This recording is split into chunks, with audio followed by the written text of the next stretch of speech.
আসসালামু আলাইকুম। আজকে আমি অনার্স তৃতীয় বর্ষের অধ্যায় 9 রিয়েল অ্যানালাইসিস বইয়ের অধ্যায় 9 ইউক্লিডীয় এন জগৎ এর দুইটা ম্যাথ সলভ করব। গত ক্লাসে আমি একটি উপপাদ্য প্রমাণ করেছি, আপনারা চাইলে এটা দেখে আসতে পারেন। এখন ম্যাথ সলভ করার আগে অবশ্যই আমাদেরকে এটা জানতে হবে এবং বুঝতে হবে, তাই আগে আপনাদেরকে এটা আমি বুঝিয়ে দিচ্ছি। মেট্রিক জগৎ, ধরি এক্স, ক্যাপিটাল এক্স যে কোনো একটি অশূন্যক বিন্দুর যে কোনো অশূন্যক বিন্দু, একটি চিত্রণ D such that x cross x tends to real আর দূরত্ব ফাংশন হবে। এখানে ডি হচ্ছে দূরত্ব ফাংশন হবে যদি এবং কেবল যদি for all x y z belongs to x. এই যে আমাদেরকে বলছে না অশূন্যক বিন্দুর সেট এক্স, এই অশূন্যক বিন্দু যদি আমরা এক্স ওয়াই জেড ধরি, এর জন্য ডি নিচের শর্তগুলো মেনে চলবে। চারটা শর্ত। এই অধ্যায়ের প্রত্যেকটা ম্যাথের জন্য এই শর্তগুলো খুবই ইম্পর্টেন্ট। প্রত্যেক বছর এই অধ্যায় থেকে একটা বা দুইটা করে ম্যাথ আসে। প্রথম শর্ত হচ্ছে অঋণাত্মক স্বীকার্য D x comma y greater equal 0, মানে অঋণাত্মক মানে হচ্ছে নেগেটিভ মান পাওয়া যাবে না, তাই এটাকে অঋণাত্মক স্বীকার্য, যেহেতু 0 পাওয়া যাবে অথবা 0 থেকে বড় পাওয়া যাবে, যেহেতু ঋণাত্মক মান পাওয়া যাবে না তাই এটাকে অঋণাত্মক স্বীকার্য বলা হয়। D x comma y equal 0 যদি এবং কেবল যদি এক্স ইকুয়াল ওয়াই হয়। প্রথমে আমরা এটা ধরে নিব, এটা প্রমাণ করব, পরে বিপরীত ক্রমে এটা ধরে নিব, এটা প্রমাণ করব। 3 নাম্বার হচ্ছে D x comma y equal y comma x. প্রথমে এক্স কমা ওয়াই থাকবে, তারপর পরবর্তীতে আমরা ওয়াই কমা এক্স পাবো, এটাকে বলে প্রতিসাম্য স্বীকার্য। 4 নাম্বার হচ্ছে অসমতা ত্রিভুজ বিধি ডি এক্স কমা ওয়াই হলে less or equal D x comma Z. এই জেডটাকে আমরা এক্সট্রা এনে তারপরে এই প্রমাণটা করতে হবে। ম্যাথগুলো করলে আপনারা বুঝতে পারবেন। এটা হবে ডি এক্স কমা জেড প্লাস ডি জেড কমা ওয়াই। এখন আশা করি এতটুকু আপনারা বুঝতে পারছেন। এখন আমরা উদাহরণ 1 সমাধান করব। উদাহরণ 1 এর এ নাম্বারটা আমরা আমি করে দিব, আর দ্বিতীয়টা আপনারা নিজেই পারবেন, আমি একটু দেখিয়ে দিব আর কি। উদাহরণ 1, দেখাও যে নিচের প্রত্যেকটি মেট্রিক সহ আর টু দি পাওয়ার এন একটি মেট্রিক জগৎ। দেখাতে হবে এটা একটা মেট্রিক জগৎ। তো মেট্রিক জগতের যে 4টা শর্ত আমরা লিখে নিয়েছি। এখন প্রথম শর্তটা প্রমাণ করব। প্রথম শর্তটা প্রমাণের জন্য আমাদেরকে দেখাতে হবে ডি এক্স কমা ওয়াই, মানে এই যে এইটা গ্রেটার ইকুয়াল 0। এটা প্রমাণের জন্য আমরা প্রথমে লিখব যে আমরা পাই পরম মান x k minus y k greater equal 0। আমরা জানি যে যদি ধরেন দুইটা বিন্দু বা দুইটা সংখ্যা 2 মাইনাস 3 বা মাইনাস 3 প্লাস 5 যে কোনো কিছুর যদি পরম মান দেওয়া হয় তাহলে প্রত্যেকটার মান কি হবে? ধনাত্মক হবে। তাই অথবা যদি ধরেন 2 মাইনাস 2 এটার মান 0 হবে, 0 অথবা 0 থেকে বড়। তাই আমরা লিখতে পারি যে x k minus y k greater equal 0 for all k এর মান হচ্ছে 1 থেকে n পর্যন্ত। আমরা এটা নিজে লিখেছি। লেখার পরে এটা বানানোর জন্য আমাদেরকে কি করতে হবে? সামেশন আনতে হবে। আর সামেশনের ক্ষেত্রে আমরা লিখব কে ইকুয়াল 1 থেকে n, যেটা আমরা যে ধরে নিয়েছি এটা আমরা সামেশনে লিখে দিব কে ইকুয়াল 1 থেকে n পরম মান x k minus y k greater equal 0। এটা কার মান? এই যে এটা হচ্ছে ডি এক্স কমা ওয়াই এর মান। তাই যেহেতু এটা গ্রেটার ইকুয়াল 0 তাই D x comma y greater equal 0। এখন দ্বিতীয় শর্ত প্রমাণের জন্য ডি এক্স কমা ওয়াই কে 0 ধরে এক্স ওয়াই প্রমাণ করব, আবার বিপরীত ক্রমে এক্স ইকুয়াল ওয়াই ধরে D x comma y equal 0 প্রমাণ করব। ধরে নিই D x comma y equal 0, তার মানে ডি এক্স কমা ওয়াই এর মানটা আমরা বসিয়ে দিব, এটা ইকুয়াল 0। উভয় পাশ থেকে সামেশন যদি আমরা বাদ দিয়ে দিই থাকবে পরম মান x k minus y k equal 0, পরম মান বাদ দিয়ে দিলে থাকবে x k minus y k equal 0, minus যেহেতু মাইনাস ওয়াই কে ওই পাশে নিয়ে নিলে হবে প্লাসের y k x equal y for all k. তো এখানে যদি আমরা ফর অল কে লিখি তাহলে উভয় পাশ থেকে কে বাদ যাবে, থাকবে এক্স ইকুয়াল ওয়াই। আবার বিপরীত ক্রমে এক্স ইকুয়াল ওয়াই ধরে আমরা এটা প্রমাণ করব, হুবহু এটার উল্টা প্রমাণ। বিপরীত ক্রমে ধরি এক্স ইকুয়াল ওয়াই, তখন x k equal y k for all k লিখলে আমরা উভয় পাশে আবার কে যুক্ত করতে পারবো। এই পাশে নিয়ে আসলে হবে মাইনাস ওয়াই কে ইকুয়াল 0, উভয় পাশে পরম মান নিলে পরম মান 0 ইকুয়াল 0, তাই 0 থাকবে। আবার সামেশন নিলে এই 0-র সাথে সামেশন যদি আমরা গুণ করি এটার 0-র কোনো পরিবর্তন হবে না, তাই সামেশন গুণ করলে 0 0ই থাকবে। এটা কার মান? এটা হচ্ছে dx, y এর মান। এই যে dx, y এর মান, তাই আমরা লিখতে পারি যে dx, y ইকুয়াল 0। অতএব আমরা dx, y ইকুয়াল 0 ধরে x ইকুয়াল y প্রমাণ করেছি, আবার বিপরীত ক্রমে x ইকুয়াল y ধরে dx, y ইকুয়াল 0 প্রমাণ করেছি। তাই 2 নম্বর শর্তটাও প্রমাণিত হয়েছে। এবং তৃতীয় শর্তে বলা হয়েছে যে dx, y equal dy, x। প্রথমে dx, y এর আমরা মানটা লিখে নিব। মানটা হচ্ছে সামেশন অফ k ইকুয়াল 1 থেকে n xk minus yk, পরমান xk minus yk। এখন পরমাণের ভিতরে যদি আমরা মাইনাস কমন নিয়ে, এই যে মাইনাস কমন নিই, মাইনাস কমন নিলে থাকবে yk মাইনাস xk। এখন পরমাণের ভিতরে মাইনাস প্লাস হয়ে যাবে, এটা আমরা সবাই জানি। পরমাণু যেমন -5 হবে +5, তো পরমাণুর ভিতরে মাইনাস মাইনাস থাকবে না, সুতরাং হবে যে সামেশন k ইকুয়াল 1 থেকে n yk মাইনাস xk। আর এটা হচ্ছে যেহেতু এখানে dx, y এর মান প্রথমে x পরে y, তাহলে যেহেতু এখানে প্রথমে y পরবর্তীতে x আছে, তাই আমরা লিখতে পারি dy, x। এখন তৃতীয় শর্তটা প্রমাণ করা হয়েছে। এখন বাকি রইল 4 নাম্বার শর্ত। 4 নাম্বার শর্ত প্রমাণের জন্য আমাদেরকে এক্সট্রা z আনতে হবে। তো এখন দেখি প্রমাণটা। dx, y equal summation of k equal 1 থেকে n xk আর yk, xk মাইনাস yk দেওয়া আছে। এখানে z আনার জন্য আমরা লিখব যে minus zk, xk minus zk plus zk minus yk, যাতে এই দুইটা কাটাকাটি করে আগের মতনই চলে আসে। এখন দুইটাকে ব্র্যাকেট দিয়ে লিখব। লেখার পরে আমরা জানি যে পরম মান a plus b less or equal পরম মান a প্লাস পরম মান b। এখন এইটাকে, এই লাইনটাকে আমরা এই লাইনে প্রকাশ করতে পারি। মানে এখানে কিন্তু এটাকে যদি আমরা মনে মনে a ভাবি, এটাকে যদি মনে মনে b কল্পনা করি, তাহলে হবে যে পরম মান a প্লাস b এই যে লেস অর ইকুয়াল হবে পরম মান a প্লাস পরম মান b।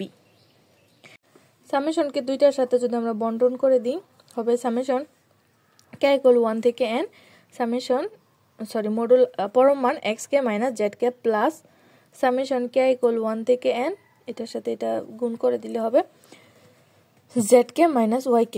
এখন এইটা যদি আমরা প্রশ্নের সাথে একটু খেয়াল করি, প্রশ্নে দেওয়া আছে এই যে dx, y summation k equal 1 থেকে n xk মাইনাস yk। যখন এখানে xy থাকবে তখন হবে xy। এখানে আছে x আর z, তাহলে হবে dx, z। এখানে আছে z y, তাহলে হবে z, y। এখন আমাদের 4 নম্বর শর্ত প্রমাণ করা হয়েছে। সুতরাং dx, y equal summation k equal 1 থেকে n পরম মান xk মাইনাস yk মেট্রিক সহ r⁴n একটি মেট্রিক জগৎ। যেহেতু মেট্রিক জগতের 4টা শর্ত মেনে চলে, তাই এটা একটা মেট্রিক জগৎ। এখন আমরা a নাম্বারটা প্রমাণ করেছি। এখন b নাম্বার প্রশ্নটা যদি আমরা এটা খেয়াল করি, হুবহু এটার মতো, শুধুমাত্র সামেশনের জায়গায় এখানে দেওয়া আছে ম্যাক্সিমাম, k এর মান হচ্ছে 1 থেকে n। সেম প্রসেসে আমরা ম্যাথটা করব, শুধুমাত্র সামেশনের জায়গায় আমরা এটা লিখে দিব। আশা করি আপনারা পারবেন। শুধু সামেশনের জায়গায় আমরা এটা লিখে দিব। এখন আমি উদাহরণ 4 সমাধান করব। এটা ন্যাশনাল ইউনিভার্সিটি 2016 এবং 21 সালে এসেছিল। প্রশ্নটা হচ্ছে এটা হচ্ছে rho such that real r cross r tends to r ফাংশনটি নিম্নলিখিতভাবে সংজ্ঞায়িত করা হলো, যেখানে রো x, y এতক্ষণ আমরা করেছিলাম dx, y দ্বারা। এখানে দেওয়া আছে রো x, y ইকুয়াল পরমান x মাইনাস y ভাগ 1 প্লাস পরমান x মাইনাস y। দেখাতে হবে যে r এর ক্ষেত্রে রো x মাইনাস y একটি মেট্রিক। তার মানে কি রো x, y এই চারটা শর্ত মেনে চলবে। এখন আমরা প্রথম শর্তটা প্রমাণ করব।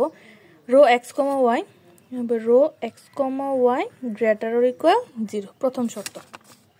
এখন আমরা পাই রো এক্স কমা ওয়াই এর মান যেহেতু দেওয়া আছে পরমান এক্স মাইনাস ওয়াই ভাগ 1 প্লাস পরমান এক্স মাইনাস ওয়াই, তো পরমান x minus y greater or equal 0। কারণ হচ্ছে যে কোনো দুইটা বিন্দু 2 -3 যদি আমরা ধরি তাহলে হবে -1, -1 এর মান 1 বা 2 - 2 ইকুয়াল 0। যদি ধরি -5 + 10 ইকুয়াল হবে 5। মানে আমরা যা এক্স এর মান যে কোনো কিছু এবং ওয়াই এর মান যে কোনো কিছু বসানোর পরে আমরা যে মানটাই পাবো পরম মানের কারণে ওই মানটা ধনাত্মক হয়ে যাবে, আর যদি সে একই মান হয় তাহলে শূন্য হয়ে যাবে। তার মানে হচ্ছে এক্স মাইনাস ওয়াই এর মান পরম মান এক্স মাইনাস ওয়াই এর মান হবে গ্রেটার অর ইকুয়াল 0। আশা করি এটা আপনারা বুঝতে পারছেন। এখন এই পাশে যদি উভয় পাশে এই পাশে যদি আমরা 1 যোগ করি, ধরুন এটার সাথে যদি আমরা 1 যোগ করি বা এটার সাথে যদি আমরা 1 যোগ করি, এটার সাথে যদি আমরা 1 যোগ করি, এখানে হবে 6, এখানে হবে 1, এখানে হবে 2, এইগুলার মানও কিন্তু 0 থেকে বড়। এখন এটাকে যদি আমরা মনে মনে 1 নং, এটাকে যদি আমরা মনে মনে 2 নং কল্পনা করি, এটা দ্বারা যদি ভাগ করি, ভাগ করার ফলে ভাগফল যেটা আসবে এটাও কি হবে 0 থেকে বড়, 0 থেকে বড় অথবা 0 এর সমান।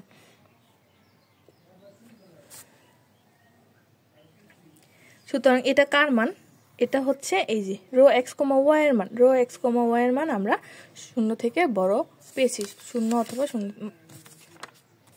এই যে এই শর্তটা প্রমাণ করেছে। এখন 2 নম্বর শর্ত প্রমাণের জন্য আমরা প্রথমে ধরে নিব rho x comma y equal 0। এটা থেকে আমরা প্রমাণ করব x equal y. Rho x comma y equal 0, রোর মান রো এক্স কমা ওয়াই এর মান বসাবো। এখন এটা আর গুণ করে দিলে এটা 0 হয়ে যাবে। এক্স মাইনাস ওয়াই পরমান এক্স মাইনাস ওয়াই ইকুয়াল 0 হবে। পরম মান যদি উঠে যায় তাহলে এক্স মাইনাস ওয়াই ইকুয়াল 0, সুতরাং এক্স ইকুয়াল ওয়াই। একইভাবে আমরা এটা ধরে এটা প্রমাণ করব। এখন বিপরীত ক্রমে ধরে নিব এক্স ইকুয়াল ওয়াই। তাহলে ওয়াই যদি এই পাশে চলে আসে হবে এক্স মাইনাস ওয়াই ইকুয়াল 0। পরম মান দিলে 0, এর পরম মান 0ই হবে, তাই 0। পরম মান এক্স মাইনাস ওয়াই ইকুয়াল 0 এবং 1 প্লাস পরম মান এক্স মাইনাস গ্রেটার দেন 0, এই যে এটা থেকে আমরা পাইছি।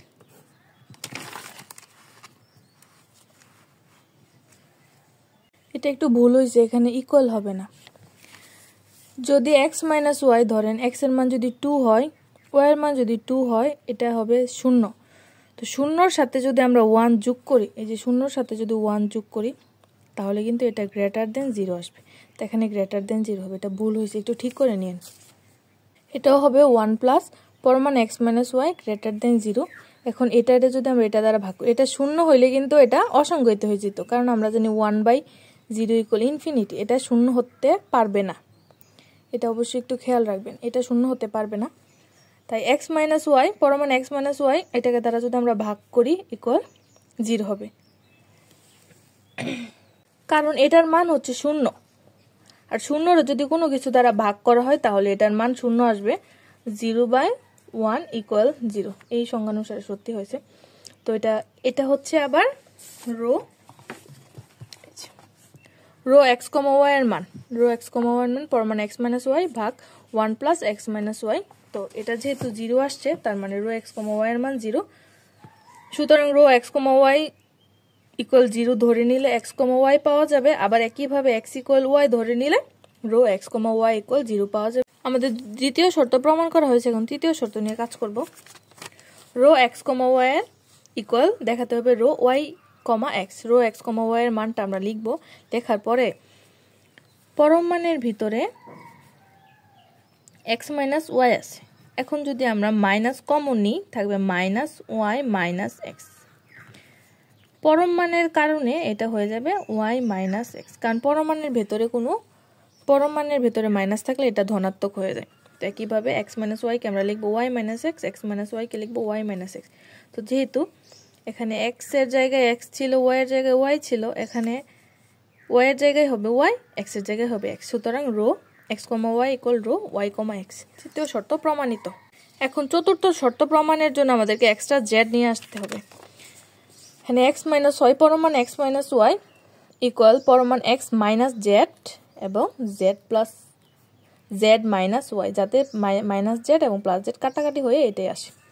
এখন যদি আমরা দুইটাকে আলাদা আলাদাভাবে মডুলাস বা পরমান দিয়ে লিখি, আমরা জানি যে পরমান a plus b less or equal পরমান a প্লাস পরমান b। এটাকে যদি পরমান a আর এটাকে যদি b হিসাব করি তাহলে হবে লেস অর ইকুয়াল পরমান a পরমান b।